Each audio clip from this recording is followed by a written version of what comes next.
এই রাস্তা দেখো, রাস্তাটা মনে হচ্ছে না লাটাগুড়িতে আসছি, তাই না? ইতিহাসবিদদের একাংশের মতে 1722 সালে এই মন্দিরটি নির্মাণ করেছিলেন প্রাণনাথ রায়। তিনি অবিভক্ত দিনাজপুরের জমিদার ছিলেন। আজও পর্যটকদের কাছে এই ভৈরবী মন্দিরের আকর্ষণ অটুট। মন্দিরের ভেতরে প্রতিষ্ঠিত দেবী ভৈরবীর কষ্টিপাথরের মূর্তি ও মন্দিরের দেওয়ালে ছোট আকারের টেরাকোটা সম্বলিত নানা ধরনের নকশা রয়েছে। আমরা এখন আছি ভৈরবী মায়ের মন্দিরে।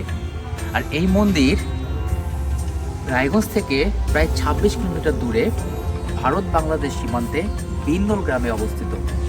আর এই মন্দিরটি কাঞ্চন নদীর তীরে অবস্থিত।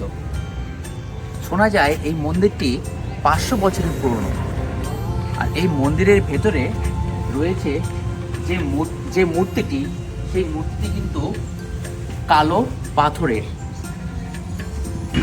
এই হচ্ছে কালো পাথরের মূর্তি মা ভৈরবী মায়ের।